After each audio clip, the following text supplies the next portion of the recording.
So the process of the cosmic future is what was indicated to us in the last few lines we read earlier. A lost end of far lines of divinity, he mounts by a frail thread to his high source. He reaches his fount of immortality. He calls the Godhead into his mortal life. Well, that is actually the greatness of man. There is something in him which aspires, which tries to go up, tries to exceed himself, tries to see destinies beyond human destinies, tries to find out whether there are prospects of a higher being entering into him. He called the Godhead into his mortal life. That is the greatness, that is also the hope of evolution. It is in that sense that man becomes a perfect bridge between the beast and God. He is the link. He is not one who has grown out of beasthood. He is not one who has come out of his ape formation, which was never there. But as a mental being, he has evolved through the prone, obscure beginnings of time and come to this particular stage that now he can call the Godhead into him, into his mortal life. Now, these are the prospects which Savitri has now seen in her dream state, in her dream consciousness, Swapna. Actually, the truth occult exists not for the mind of ignorance. That is what the Rigveda says. He says that truth, Ritam, Satyam, is not for the ignorant mind. It is something which lies far beyond him, and it is that which must enter into his working, into his consciousness, into his soul, into his spirit. And this is the prospect which Savitri is seeing in her dream state. In other words, Savitri has already begun her yogic journey with the realization of the cosmic past. What it stands for, how it is an obstacle, how it can go further, and how the future can enter into life here upon earth. The whole thing has already become a yogic realization for Savitri. And that is what we are now being told. All this the Spirit concealed had done in her.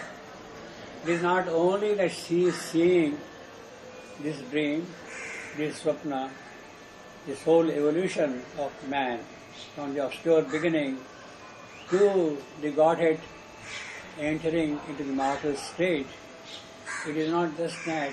Everything is now a yogic realization, experience and realization of Savitri. It has become a part of her yogic gain, asset. All this the Spirit conceived had done in her. It is not seen in her. She has already now that thing in her. In Savitri, Godhead has entered. In other words, the mortal life of Savitri has now been possessed by the Godhead himself. That is the great entry into our yogic state now. Now, all this the Spirit concealed had done in her.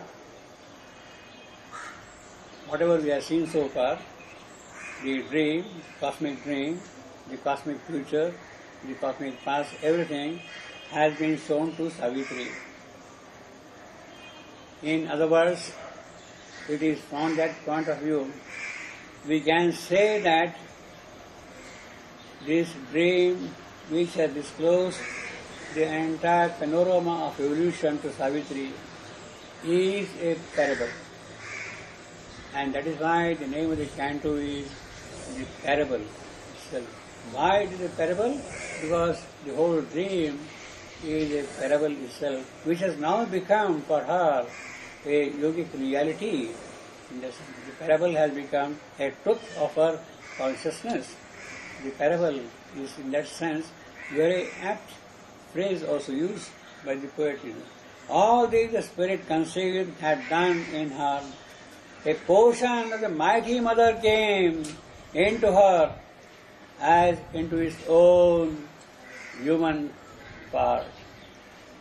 That is the greatness. Godhead can come into the mortal life only when the mighty Mother enters into the human part. This has happened in the case of Savitri. It has happened in the case of Savitri. Into her as into its own human part. Amid the cosmic workings of the gods, it marked her the center of a wide drawn scheme, dreamed in the passion of her far-seeing spirit, to mold humanity into God's own shape and lead this great, blind, struggling world to light, or a new world discover or create. Already the mighty Mother is working towards the new kingdom entering upon earth, the kingdom of God, the new city taking birth upon earth. The mighty Mother has entered into Savitri for that purpose. Dreamed in the passion of her far-seeing spirit to mold humanity into God's own shape and lead this great, blind, struggling world to light, or a new world discover or create. Well, at this stage, there are three alternatives in front of Savitri. What is going to happen, that is not disclosed at the moment. Either she must mold humanity, or discover a new world, or create a new world. But things must move in that direction. By what process, in what manner, by which steps that will happen, that need not be told at this point in the yoga of Savitri, because it is the beginning of her yoga. But the possibilities are thrown open to her to mold humanity into light, create a new world, or discover a new world. Which is going to happen, the poet has kept it back at this stage. In fact, he is not going to spill the beans at this point. What will happen? It will happen later on, when the yoga of Savitri proceeds to the degree of maturity that one of the possibilities materializes. That will happen. Now,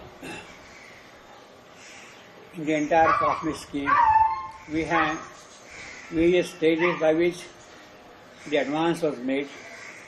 First, there was the absolute void. It is in the absolute void the inconscience was born, so to say. Out of inconscience appeared matter, and it is matter that appears to us as the absolute. That everything is based on matter. The foundation is matter, no doubt, but it is not just a foundation. It is not taken in the sense of a mere base or a foundation. but it is taken as something which is capable of giving rise to new faculties. That it is matter which produces life. It is life which produces mind. It is mind which will produce the higher being, the intermediate race, the Gnostic race. It is that which is what is normally thought in the sense of the materialistic philosophy. That matter is all, but that is the first discovery of the Taittiriya Upanishad, of Varunic Vidya, of Varuna. Matter is the first foundation. Matter is Brahman, and on matter is built up. Then he goes again for 1 year, one full cycle of experiences and realization, and says, yes, prana, life is Brahman. Then he says, no, mind is Brahman. Mana is Brahman. He goes further, and he says, yes, Vijnana is Brahman. And finally, as his tapasya progresses more and more, he says that, yes, Ananda Brahman. Ananda is Brahman. And it is that Ananda which is present everywhere, throughout the creation. Whether it is dark or bright, everywhere it is Anandam which is present here. Anandamaya Srishti. That is what is his last realization. Now, in the dream consciousness which Savitri is seeing, the first stage which she has seen is only the material creation, the material foundation, Annamaya. Then will come Pranamaya, then will come Manomaya, then will come Vijnanamaya, then Anandamaya. These are the stages by which the evolution will advance. And advance means not only that man's soul will go from one stage to the other stage, but also those higher and higher degrees of consciousness will enter into his soul, into his working here, into life here, into matter here, into his body here. That is what is this creation meant for. And that is what is being revealed to Savitri in a dream state. And it is again, in that sense, we can say that it is a perfect parable. Savitri's parable of the future creation. If the mind opens out, then if the mind opens out, man can rise to the supramental status. That possibility is there for him. The way in which matter has opened to life, the way in which life has opened to mind, the way in which mind can open to supermind, in the same way the entire creation can open to the divine Ananda and make that thing as a part of its existence here. That is the possibility which is now being seen by Savitri in a dream state. How of transition from mental to spiritual can take place. Yes, transition has taken place from matter to life, from life to mind, from mind it will take to supermind also. It will also go to higher levels. That is all right as a metaphysical statement. But by what process, in what exact manner these things happen or will happen, that is not known. That is not known. How really matter can support life and how life can work in matter so that her powers can express themselves in matter, how exactly, by what process, by what mechanism those things happen, that is not known. And that is the great mystery of nature's working. That nature's mystery, nature's working is held back from us. That is why everything appears to us occult, hidden, kept away from our knowledge. And unless we have a hold on that knowledge, we cannot be the masters of nature and shape our life in whatever manner we would like it to be shaped. That happens later on. But man's manhood lies in opening himself more and more to the higher powers and allowing them to work in Him so that these things can be worked by that mysterious secret nature in Him. Well, will that knowledge be given to us? How nature works, how a transition from one state to the other state takes place. Matter has given rise to life, life has given rise to mind. All right. But how it has happened? Otherwise it is only a statement. We don't have a clue by which we can work out every detail and reproduce the sequence, the way in which we would like things to shape ourselves. That is held back from us. And it is from that point of view we can say that this particular knowledge which is required for Savitri is not given to her yet. She is told, mold humanity into God's own shape. All right, mold humanity into God's own shape, all right. But please tell me, how do I do that? How do I proceed? It is a good statement, it is a good advice, but I need some clue, some mechanism, some key by which I can proceed. That is not given to me. That is one possibility. The other possibility, if we cannot mold humanity into God's own shape, then lead this great, bright, struggling world to light. That is possible only if I know this struggling world has to be led to light. All right, but how do I do that? By what mechanism? I can't simply preach, yes, open your eyes and see things. It doesn't happen that because the person concerned who is blind, he has no faculty of opening the eyes himself. I cannot pull the lids apart and make him see that thing. It's not possible at all, you see. To mold humanity into God's own shape, that is one possibility. The other one is, or if you cannot mold humanity, if humanity is stupid, dumb, deaf, not pliable at all to do that thing, and yet if the future has to come, what do I do? Discover a new world. Possibly there is some new world already present where the future prospects can be worked out, can be present here. You discover a new world here and enter into that world and forget about this humanity, this matter, this life, this etc. Forget about that thing and enter into new world and the job done. That is the possibility also. Mold humanity or discover a new world. If the new world does not exist at all, you are assuming that there is a new world present somewhere. There is a place called New York somewhere and I have to discover and find it out. But if there is no New York at all, then what do I do? That's the dilemma, you see. So, the possibility is that if you cannot mold humanity into God's shape, if you cannot discover a new world because the new world does not exist, then please go ahead and create a new world. You are bent upon bringing out a new future. What do? Create a new world of your own. Forget about all these things and start a new creation altogether. Forget about all these things. These are the three possibilities which are open, but as I said just now, that is not possible. Understand? And the poet, the spiritual dimensions which are present there, that clue of how nature works is not given to Savitri yet. None of these possibilities she can put into action at all. None of these. Because the clue to the working of nature is not there with her. And if that clue is available, then only she can perhaps do this, do that. It's possible. Well, the whole thrust is of the future. Why mold a new humanity?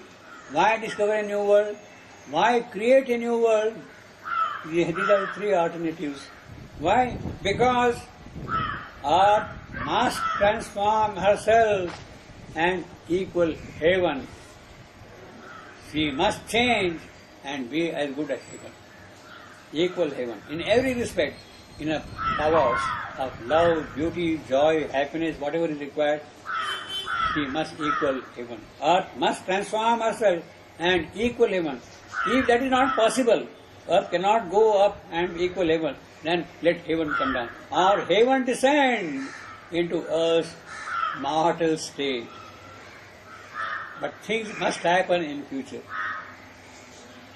The whole thrust of new world creation, of changing the humanity, of discovering a new world is that, look, one of these things must happen. Earth must be equal to heaven. If earth is not capable of equaling herself to heaven, let heaven come down and stay upon earth. These are the alternatives. Now the alternatives, as I said, at this stage have been kept hanging, so to say. Which will happen? That knowledge is not given to us.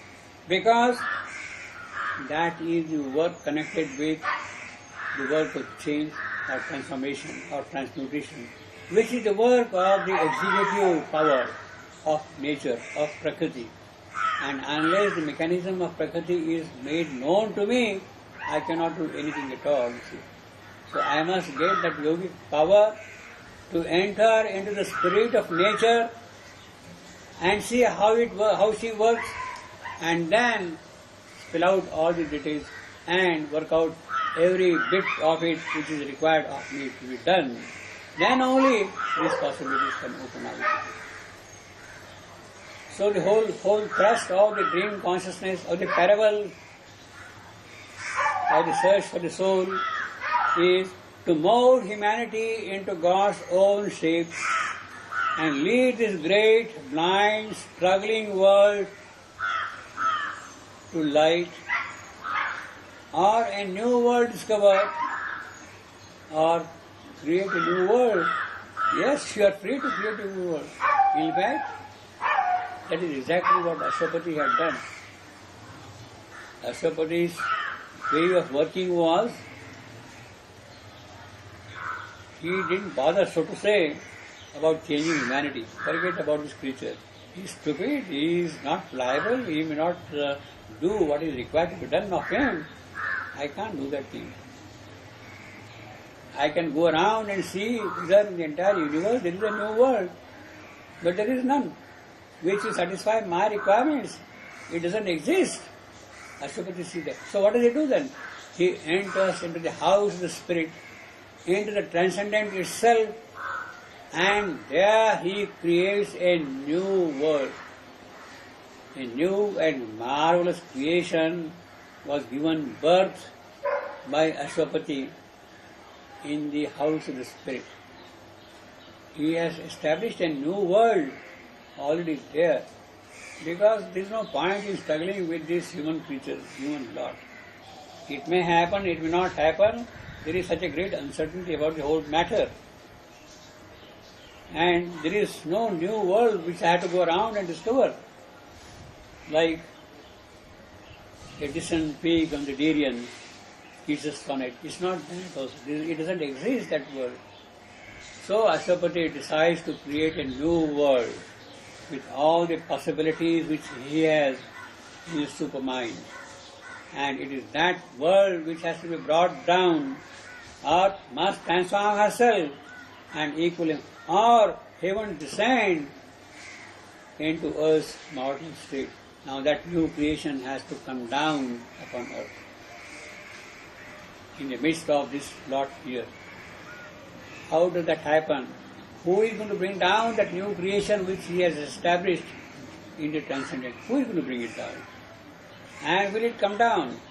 And will this mortal stuff be able to bear the weight, the pressure, the impact of that new world? It might get crushed, it might get lost, it might get dissolved under the pressure of that new creation, new world. It might happen that also. So Ashwapati has to take care of that also. So the best solution which he finds for all that is, look, this is entirely beyond me also, beyond Ashwapati also. I can't bring down that world. I have created all right. The new world I have created up there, all right. But now it is not my job to bring that new world down here.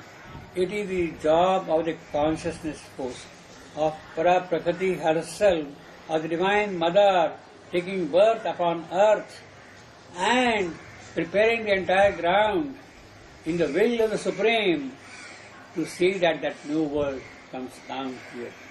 That is the task. And that is how these possibilities will be sort of sorted out, which will happen of these things. Whether the earth is going to climb up or heaven is going to come down, whether the humanity will be molded in the shape of God, whether a new world will be discovered, or a new world created and brought down. Ashwapati has already settled the issue. Yes, it is a new world which will come down here. A new and marvelous creation is born. And then on 29th February 1956, about that event, the mother said, yes, the new world is born. Savitri is seeing the cosmic past as a dream experience. She has now seen the entire evolutionary development. Actually, she had lived through all the ages, and she has simply recollected that past.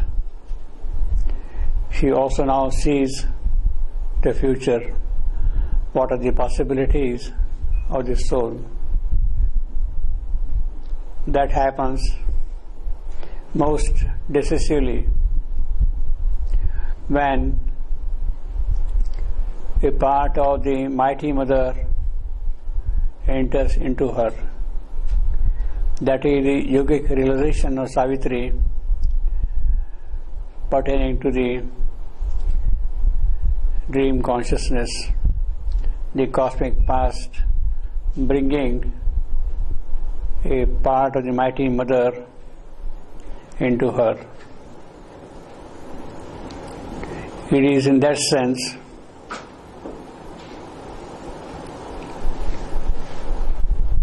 we have here a very apt title of the canto, a parable of the search of the soul. Why it is a parable? The whole dream experience of the past, of the evolutionary development, is the story of the growth of the soul through ages and ages and ages. Savitri has recapitulated all those experiences, all those realizations, and now it is based on that she has to move forward. So in that sense again, it is not only a parable, it is Savitri's specific experience. It is not only the dream experience of a general kind, it is very specific to Savitri. We do not know whether, if at all our yoga begins, we will pass through those stages. In fact, it may not happen. Perhaps it may not be necessary also for us. Savitri is doing the yoga for the collective consciousness. The yoga of the collective consciousness of the collective soul is different than the yoga of the individual. So you can say that when I start my yoga, I will also get all those experiences. It may not happen at all. So, with the entry of the Mighty Mother in Savitri, she now foresees the future possibilities. Future possibilities had to be worked out in a more dynamic manner in the context of the cosmic forces acting in the process of evolution. She sees three possibilities. that either humanity must mold itself into a divine nature, into a higher nature, receive the powers of the Spirit in it. In fact, this is what we got: mold humanity into God's own shape. That is one possibility. The second possibility is that if the future has to come, discover a new world. Perhaps, possibly, there is somewhere else in the cosmic extension a superior world already existing. Find out that world and bring that world down here. Discover a new world. The third possibility is, if humanity cannot shape into God's mold, if humanity cannot become God-like and God cannot work in it, or if any discovery cannot be made, then create a new world. The imperative is that there has to be a divine manifestation here. And these are the three possibilities: changing the humanity, discovering a new world, or creating a new world. As I said last time, the options are kept open because Savitri is moving forward. How it will happen, what crucial factors enter into the process of that, at this stage she does not have the yogic knowledge, yogic hold on things, and therefore the yogi poet is very careful not to tell this will happen or that will happen. But the line of approach is very clearly indicated here. In fact, the whole purpose of the parable is earth must transform herself and equal heaven, or heaven descend into earth's mortal state. Which is going to happen, that need not be disclosed at this point. But one of them, or in some manner both of them together, should happen, and that is the important point here. You see, earth must transform herself and equal heaven, or heaven descend into earth's mold. Now, there is, in other words, a supreme will that a new manifestation must occur. There is no doubt about that. Savitri is given the foreknowledge of that. Yes, one of these things should happen. There has to be a divine manifestation upon earth. In fact, Savitri's birth is a birth meant for that purpose. This avatarhood of Savitri is to establish the new creation here upon earth. That is the whole purpose of her coming down here. And of course, one of the first conditions which she has to fulfill is she must remove the obstacle standing on the path of this manifestation. If this divine event has to occur, then the obstacle of death which is there on the way must be displaced. Death has to go away, and that is the first task which Savitri has to do.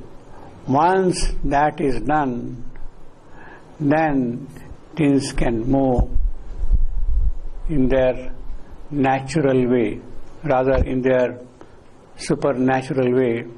It is the para prakriti then who will start working in her natural way here once the obstacle of death is removed. She cannot work here when death is present. That is the whole problem. Para-prakriti cannot work here. Supernature, higher nature cannot work here as long as there are ignorance and death in this creation. And Savitri's work is to hew the path of immortality towards that. She has to cut the road through death and ignorance to make that thing happen. That is Savitri's work. Then only the new creation can be established here upon earth. Now, this sankalpa, this will of the Supreme for the divine manifestation has been explicitly stated by Sri Aurobindo in his very early writings themselves. In the Arya period, the whole of life divine is towards that. Why a divine manifestation should take place? What is the logic behind the entire process of evolution, that there has to be now beyond mind a new type of consciousness which must get established here upon earth. That he has already detailed out, but he has put a very specific yogic force in a small little booklet. The mother, when he wrote the supramental change in the earth, supramental change is a decreed thing. It has been decreed upon earth, and it is inevitable. Supramental change is decreed and inevitable. Now, who has decreed? It has of course been decreed by the Supreme Himself. But yogically upon earth, for that to happen, the supramental change to take place, somebody else has to decree. Somebody else has to manifest, has to identify his will with the will of the Supreme, so that that can happen here. And it is the yogi himself who has done that. It is Sri Aurobindo's Yoga Tapasya which has decreed the supramental change, and it has to happen. It is inevitable. This he wrote a little before 1927. But again, the same message, supramental change is decreed and inevitable, was given by him in his last message on 24th November 1950. His last message says specifically supramental change is decreed and inevitable. In other words, he knew that within a few days he is going to withdraw. He had firmly established that message here as a will of the Supreme, that yes, it must happen. Supramental change must take place here. He had put all his yogic force in it, that it becomes a reality upon earth. That is his great yogic work, and it has been sealed by him in the last message, 24th November 1950. These are the kind of things he was busy with, he was engaged in, he was attempting all. And the mother says, he attempted all and achieved all. On the Samadhi, It is inscribed there. He attempted all and achieved all.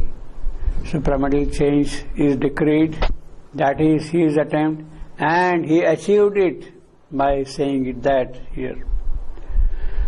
Now, unfortunately, these are some of the aspects which people don't recognize. His work, in spite of being made known to us, people don't recognize it. And we are really sorry to read in the latest biography of Sri Aurobindo, the lives of Sri Aurobindo, all this as if had not happened. The biography of Sri Aurobindo, the lives of Sri Aurobindo, does not know that this was his contribution, that this is his realization, that yes, this is the concrete success which he had achieved. It is not aware of it. The Lives of Sri Aurobindo, that book, very disappointing book, and published by a very famous institution, the Columbia University Press. It is a pity that people do not enter into the spirit of things and try to understand. In spite of living in the ashram for almost 4 decades, he decreed, he established that thing, and no mention of it is there anywhere in the lives of Sri Aurobindo. When he says that these 3 alternatives are there, humanity must mold itself into God's shape, or discover a new world, or create a new world. Earth must be equal to heaven, or heaven descend and be one with earth. And for that, whatever yogic work had to be done, he had done it, and no mention of it is there in that book, in that Lives of Sri Aurobindo. That is the pity, that is a regret also.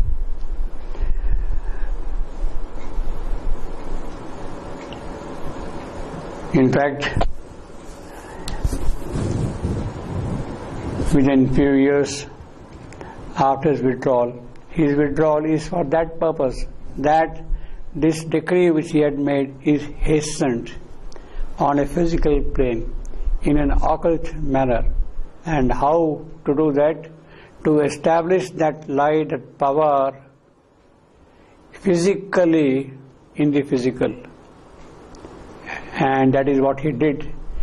He fixed the supermind in the physical and withdrew, as if by that he trapped the supermind in the earth's physical, that it cannot escape. It has to work now from here. A physical base was required for the supermind to work, and it is that which he had offered to supermind. And that is what the samadhi is there. It is that radiating center, that powerhouse, wherefrom the supermind is working, if we are little aware about it. You see. Not only that, at the moment of his withdrawal, around 1:25 a.m., 5th December 1950, all the power Sri Aurobindo had gathered into his physical, he transferred it into the mother's body. She was there, and constantly that power was flowing into her. And the mother says that I could feel the friction of his passage into my body. friction of his passage into my body, I could feel that.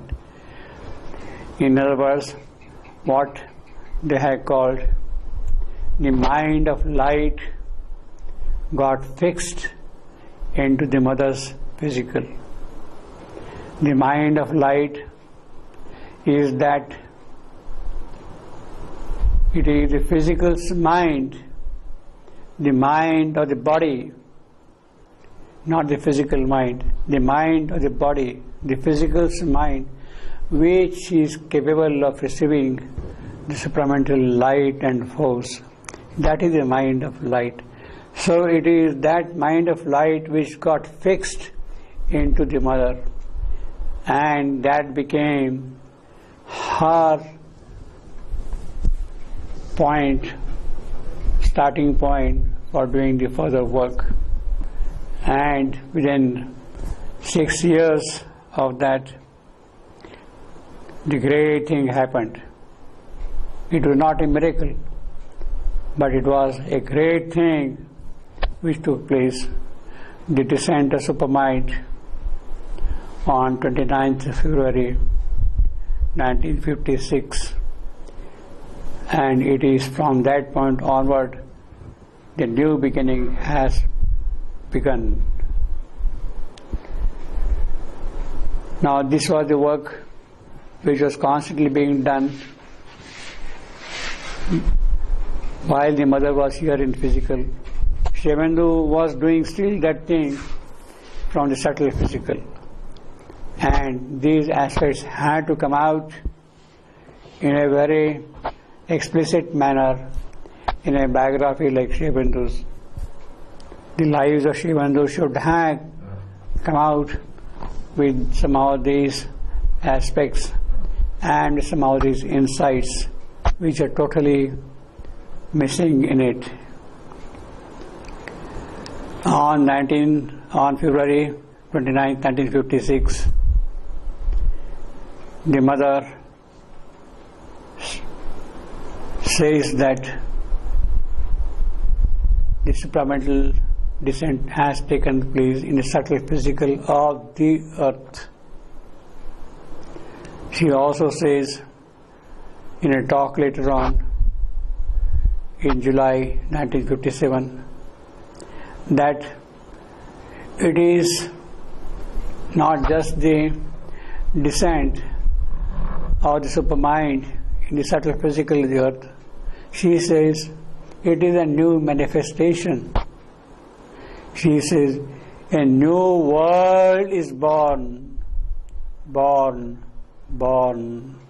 A new world is born. So what Savitri says here, or a new world discover or create. This is exactly what has happened already on 29th February 1956. New world was born at that point of time, you see. The mother has made it very clear about it, you see. Now it is a question of our opening more and more to it, offering ourselves to it, so that what they have done for us, we can, in our own way, participate in that work and make progress the way in which the progress should be really made. The true spiritual progress. That is the important thing. And that is possible because now the path has been made clear for us. In fact, the new manifestation is not an individual's possibility of growing into the supramental consciousness. Yes, of course it is there, but it is the collective growth. It is the collective which has to open out to the supramental manifestation. Both are important, but before the collective happens, it is the individual who has to make progress. Then only the collective can gather around it. In fact, Only when the collective has opened to the supramental light and force, the divine manifestation, the new creation can become possible. Not until then. This has to happen, and we have to prepare ourselves to that. If we trace the entire course of evolution, we can say that out of the total void, nothingness, came matter. Matter became the occasion for life to manifest. Life in matter opened out the way for mind. The Manomaya Purusha entered and became the leader of the evolution. Beyond Manomaya Purusha has to come a higher being. The first collective effort could be to live in what Sri Aurobindo has called in the mind of light. Receive the supramental in the physical. Open out yourself to that. Then the true physical transformation can become possible. In other words, beyond the mental being will be an intermediate race. And once that intermediate race is established in its completeness and is sufficiently open, then becomes possible the Gnostic race. Then becomes possible the Gnostic race. So these are the stages through which the parable has moved. The search of the soul, the search of the supreme divine manifestation upon earth.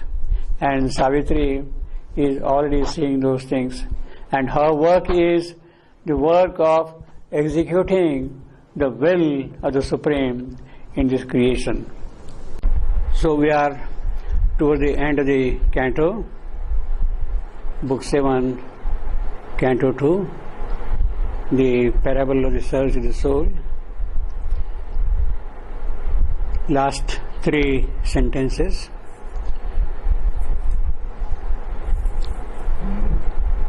We have seen earlier the alternatives which the yogi poet indicated regarding the future possibilities of evolution, that either humanity must be molded into the shape of God or create a new world or discover a new world. If a new world already exists somewhere, discover it and bring it down here. If it does not exist anywhere, create one.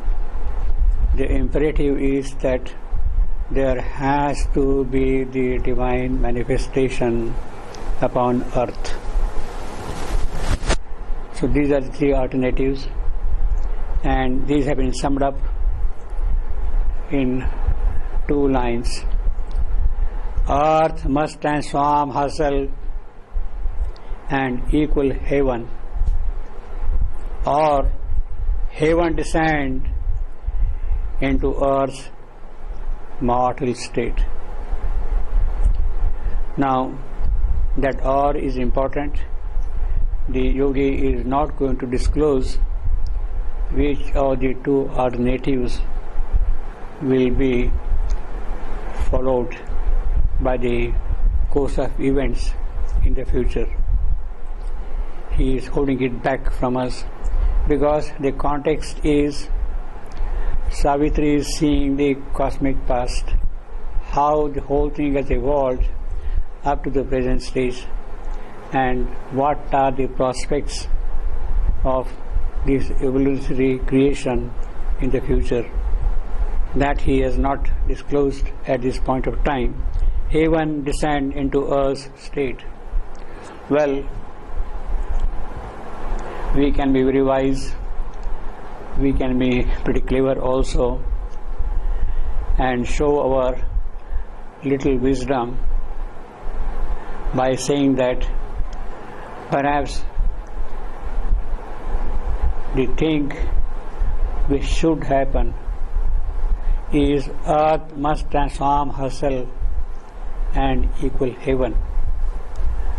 In other words, the preponderant stress is on the transformation of the earth and becoming equal to heaven, rather than heaven descending into earth and possessing the earth. Why earth must transform and not heaven descend and change earth? Well, in a certain sense, it is in the very logic of things that it is earth which must grow, expand, widen, enter into wide sky, Brat, Akash, and receive all the powers and potentialities of the spirit for her future growth, for future expansion. The very word, the Sanskrit word for earth is Bhumi. Bhumi is the feminine of Bhuma, masculine is Bhuma. One who expands. Bhuma is one who expands, who grows, who widens, who progresses constantly. And he is the Lord of this creation, Bhuma. Now, it is that connotation we have in the Sanskrit word Bhumi. It is earth which has to expand and grow into the spirit's possibilities. So from that point of view, I think we can be wise and say that it is earth who must grow and equal heaven. That is from the etymological point of view. But the very nature of evolution all along has been to grow from below up.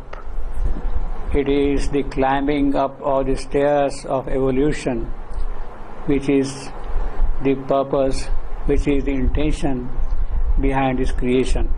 It is not that somebody comes from above and takes possession of you. It is not that spirit will come and take possession of you.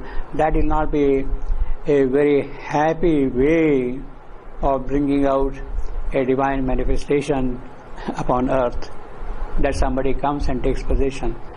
The very purpose of this creation, of this earth, of this evolution will not be fully fulfilled if things which are here do not grow and receive the higher powers into its processes. So from that point of view, we can say that earth must transform herself and equal heaven. Perhaps we can again be a little more wise and say that no, it is not just a question of becoming equal to heaven. We do not want just to be equal to heaven. We want even further progress in heaven.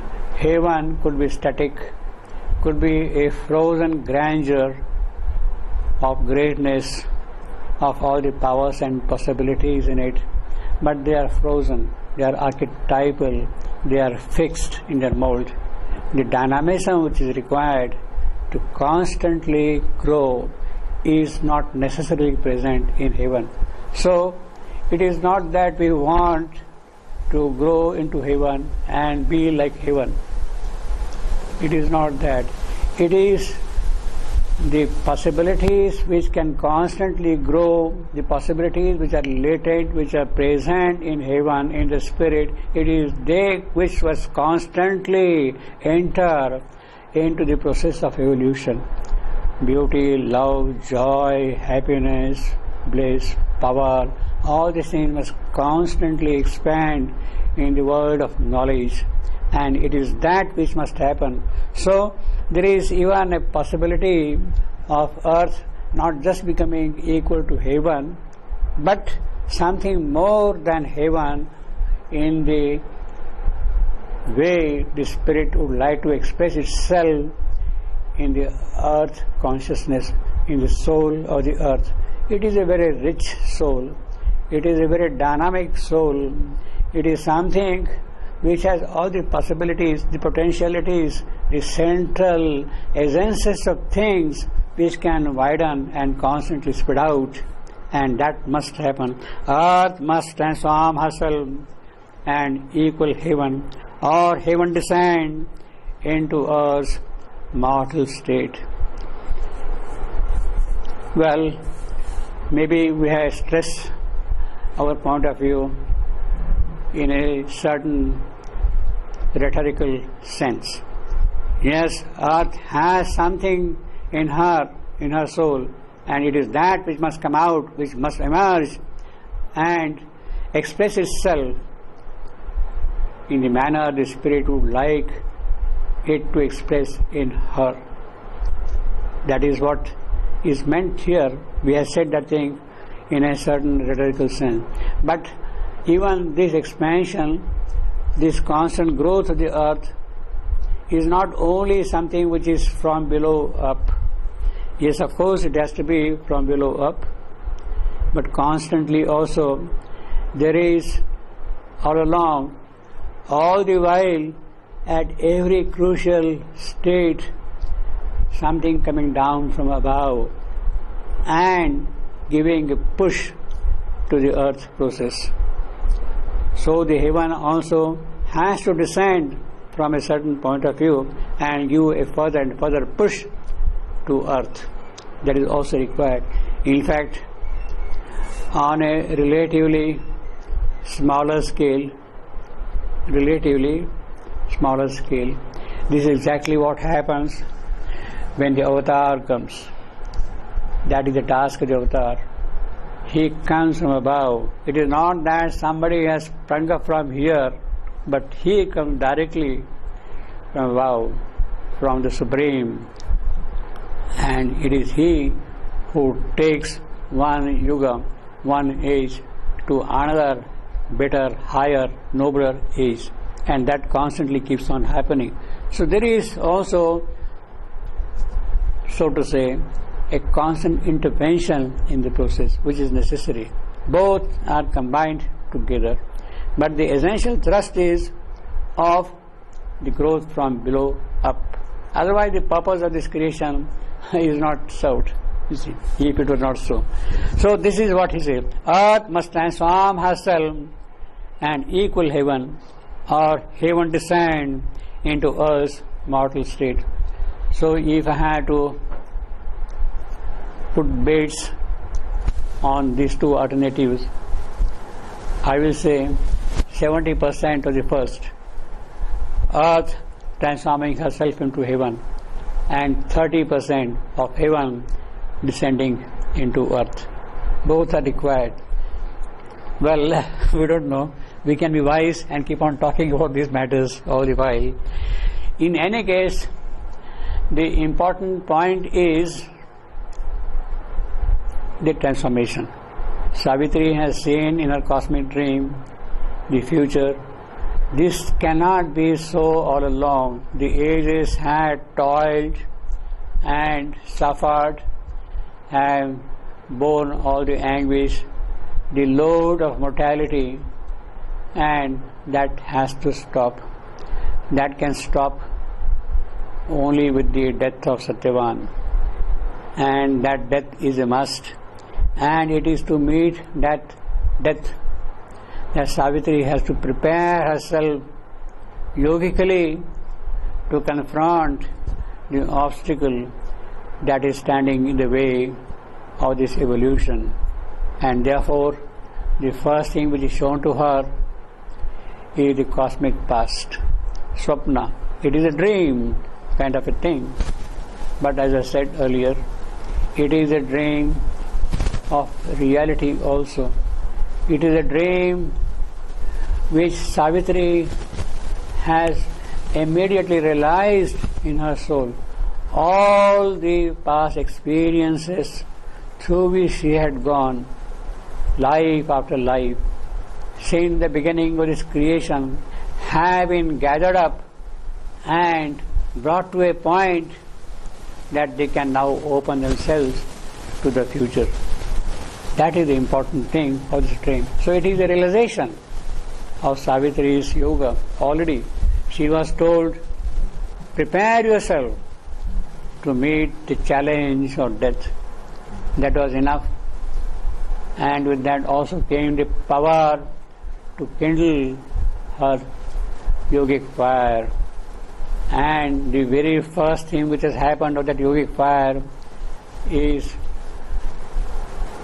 this reality of the cosmic past becoming the future. It has already happened in her case. That's the first siddhi of her yoga.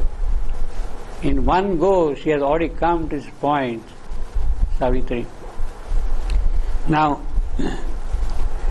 in order to proceed further,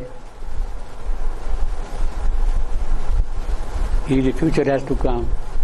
Earth has to mold herself into heaven, transform herself and be equal to heaven. The most crucial thing is that the hidden psyche of the earth must come out, must emerge.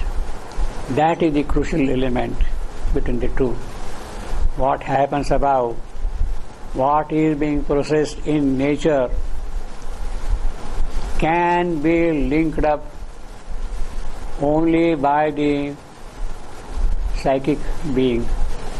It is the psychic being of the earth. We must come out and work out the alchemy of transformation.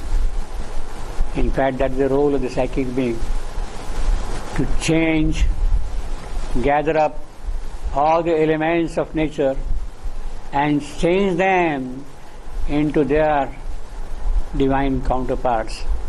That is the psychic being's job, which has been sort of assigned to it.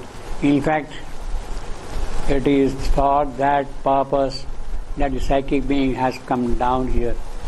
Our soul has left the transcendental realms and plunged into the soul of the earth, so that each one can grow in its distinctive possibility, unfold its own nature, svabhava.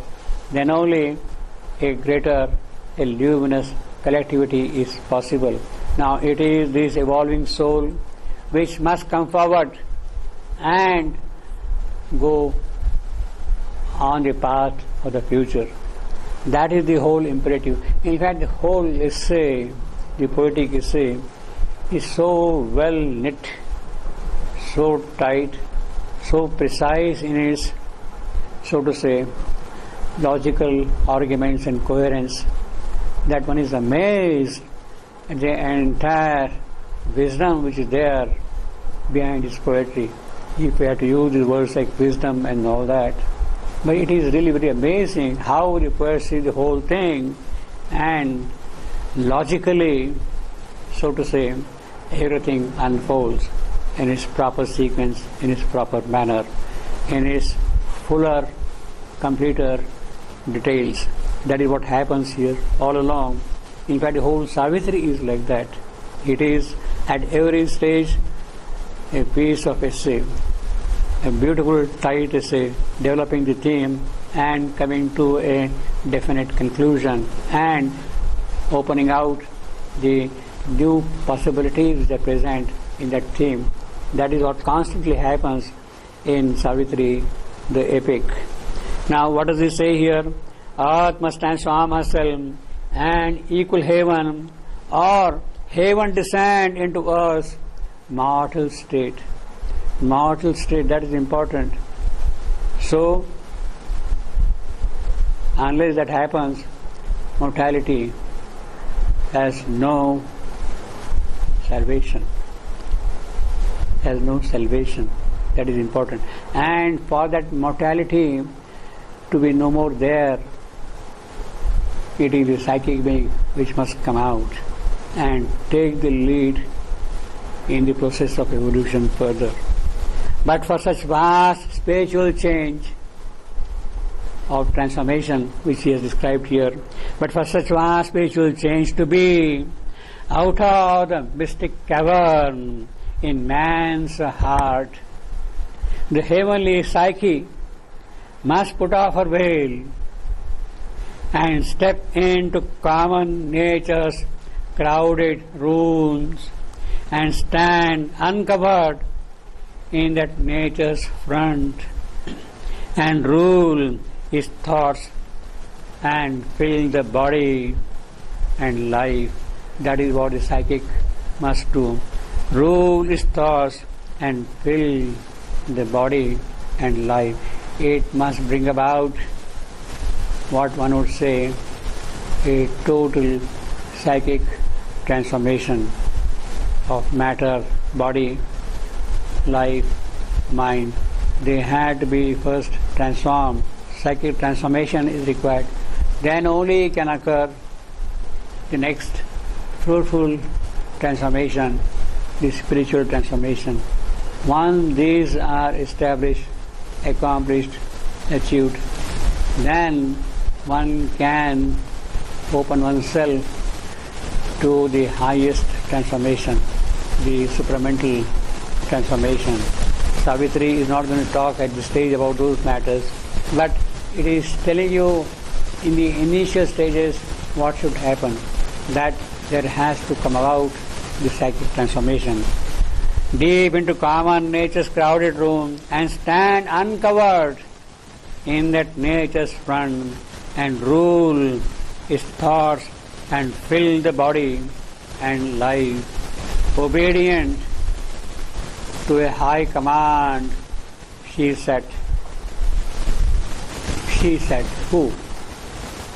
She who? Savitri. The yoga, the prescription is for Savitri.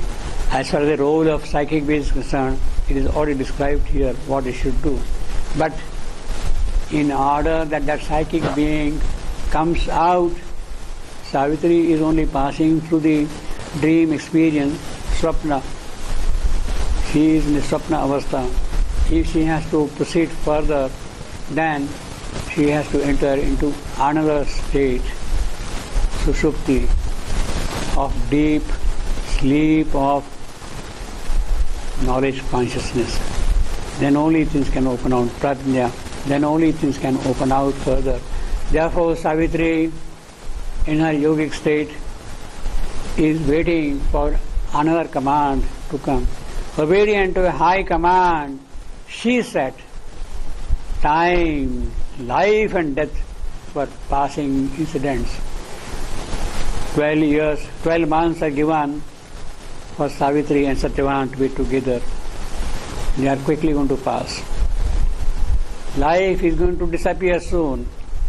Her Satyavan will no more be there pretty soon.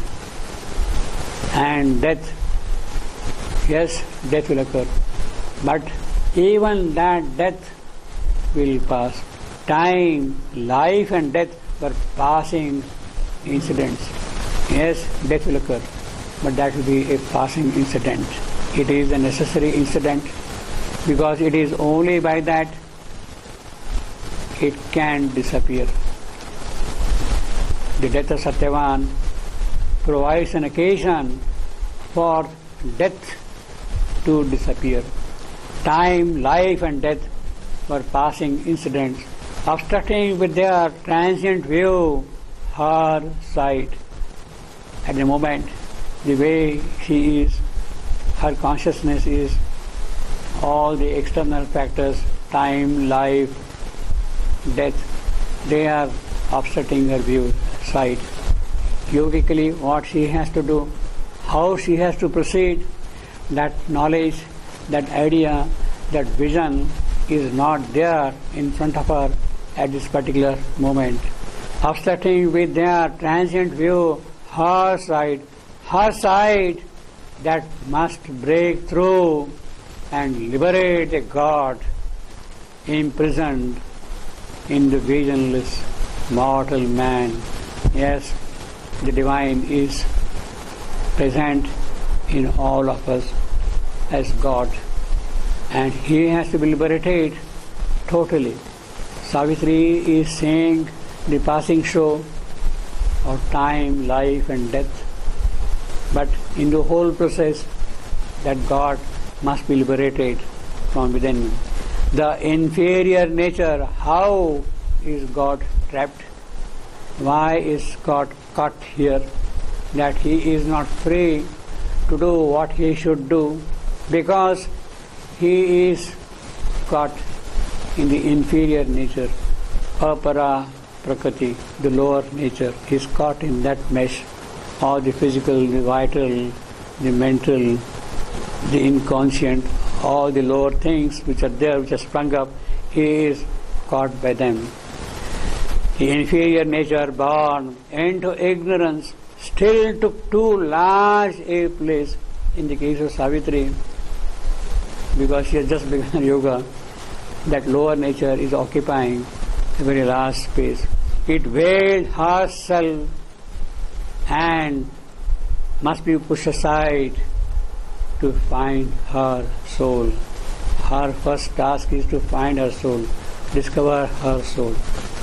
The psyche must come out, discover its true reality, its function in the development of things.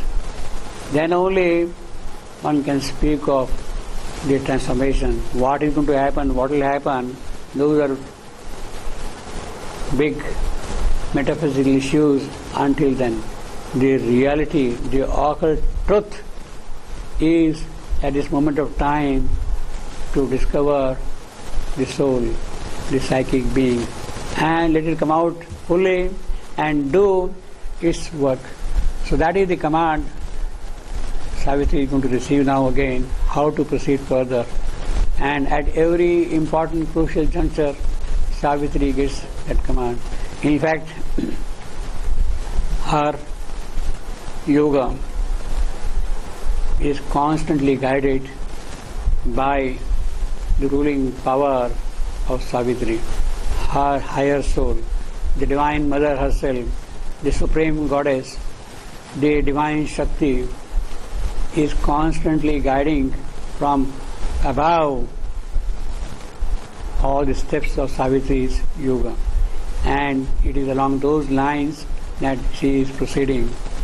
So we have here, earth must transform herself and equal heaven, or heaven descend into earth's mortal state. Descend into mortal state, as I said. For what? Not to make things just immortal. Heaven has immortality. What can heaven bring? Immortality. Of course it can bring, but that is not what is all required. Immortality, yes, but something more than that is required. What is required here in this creation is deathlessness, the state of deathlessness, the possibility of constantly renewing yourself to grow constantly into spirit. Heaven cannot give that, but heaven can support to a certain extent. Deathlessness is what has to happen in the course of time. On the mortal world, in the Mrityu Loka, it is not the elimination of the mortal state. It is not simply bringing down the Amrutattva here. It is to grow into that Amrutattva constantly, irrespective of death or no death. I must have an option open for me that for a certain purpose, if I want to change my form, my constitution, my way of doing things for a certain purpose, that scope should be there. That comes only in the state of deathlessness, not in the state of immortality. So that is why she has to now grow into that condition. Now, all our present consciousness, all our present activities are governed by the external nature. They are veiling the psychic being, and unless that veil is removed, the psychic being cannot come out and exert its influence. What does the psychic being do? In the process of nature, all that is happening around here, it sees what is the real essence of things in nature, what is absolutely acceptable, suitable to it. It is that it picks up and puts into its store, and it is that then which becomes a permanent asset of yourself. It is that psychic being which has the possibility, which has the power, which can link you directly to the divine. When the psychic guidance is there, you are never misled. You are safe on the yogic path also. For that purpose again, psychic being has to come out and do its job here in a deeper and greater sense. But what is the psyche who must come out and do her work or its work or whatever you call it? Now, people have confusing ideas about the psyche, and through the ages different formulations have been given about the psyche. Even in the early days, Plato talked about psyche in his dialogue Phaedo, and he says that psychic is the immortality of the soul. He says psychic is the immortality of the soul.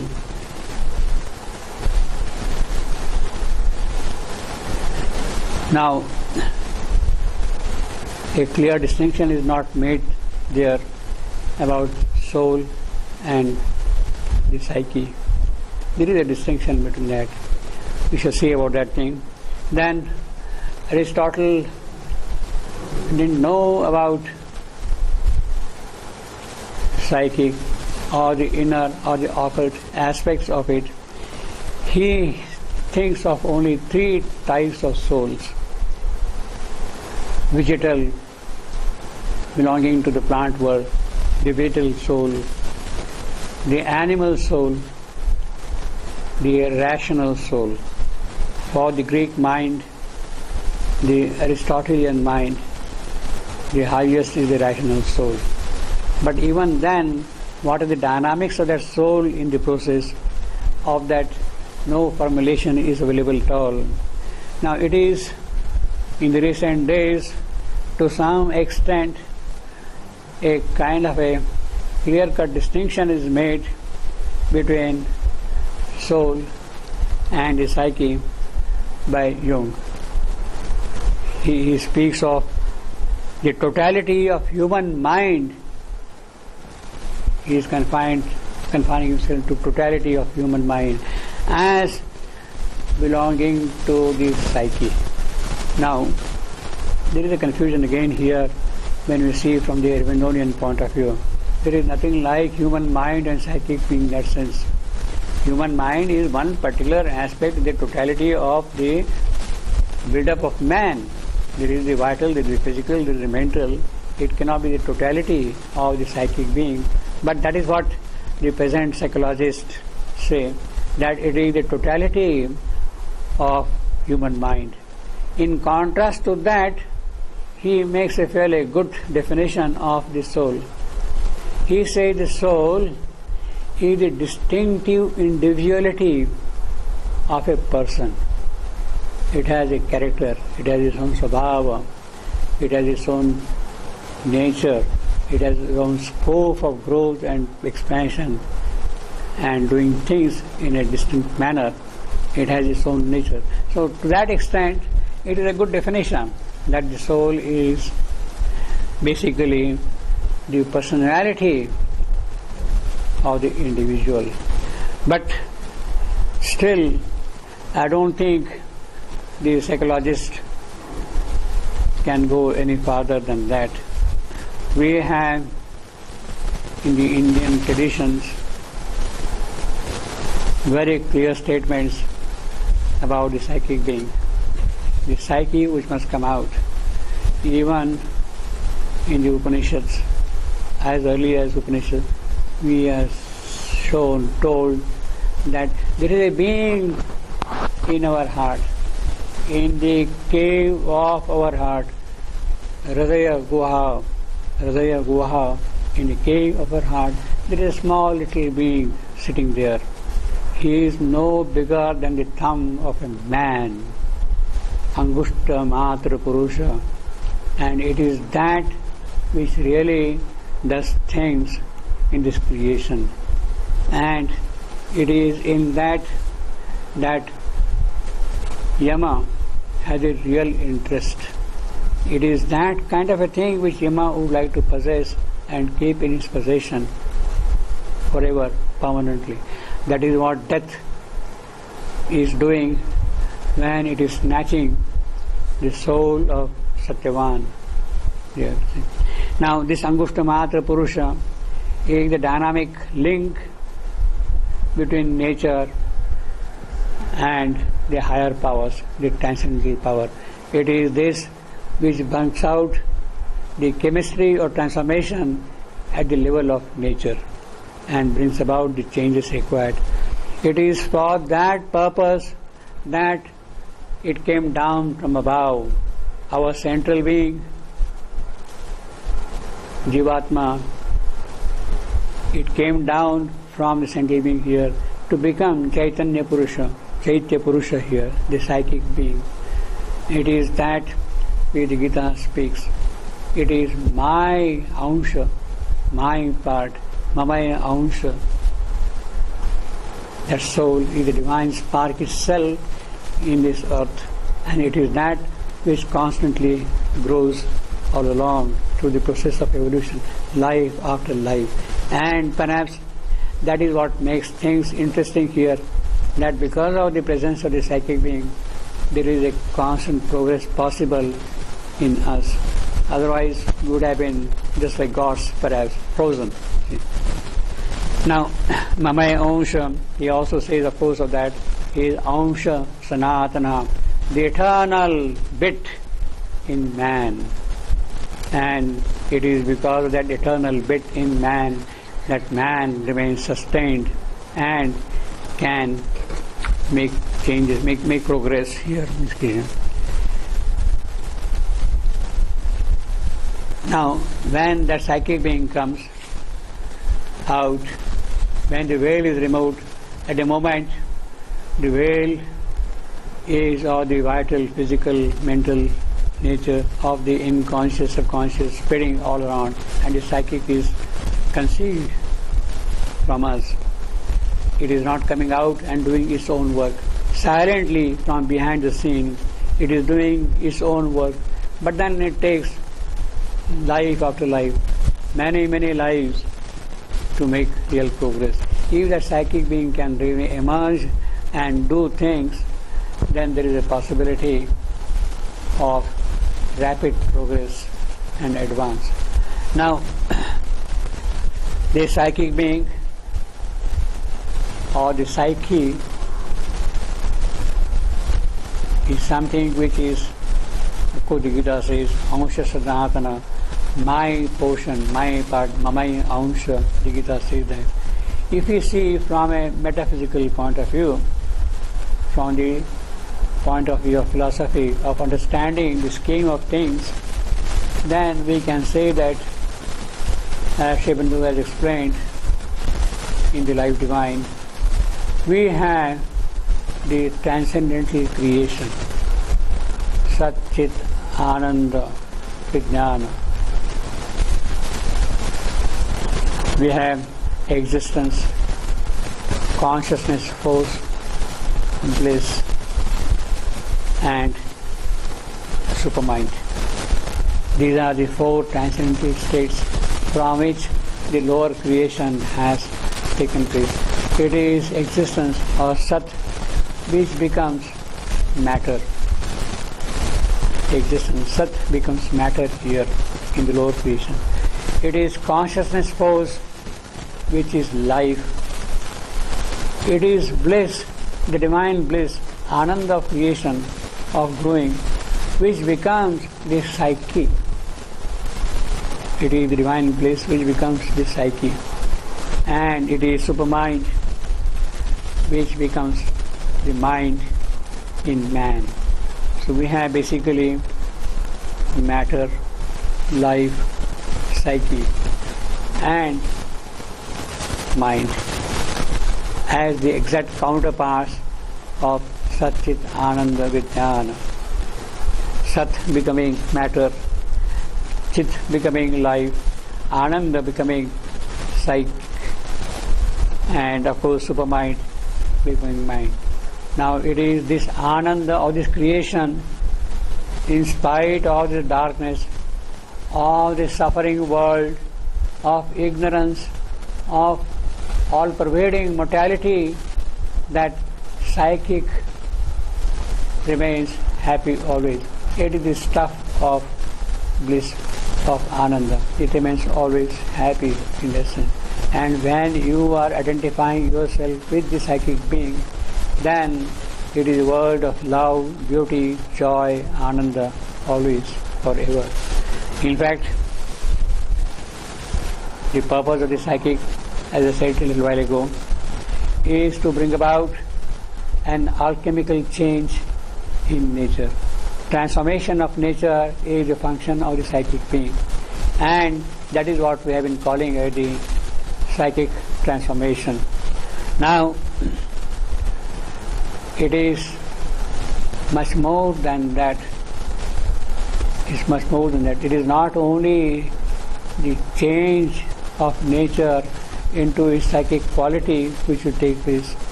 The mother says that in her,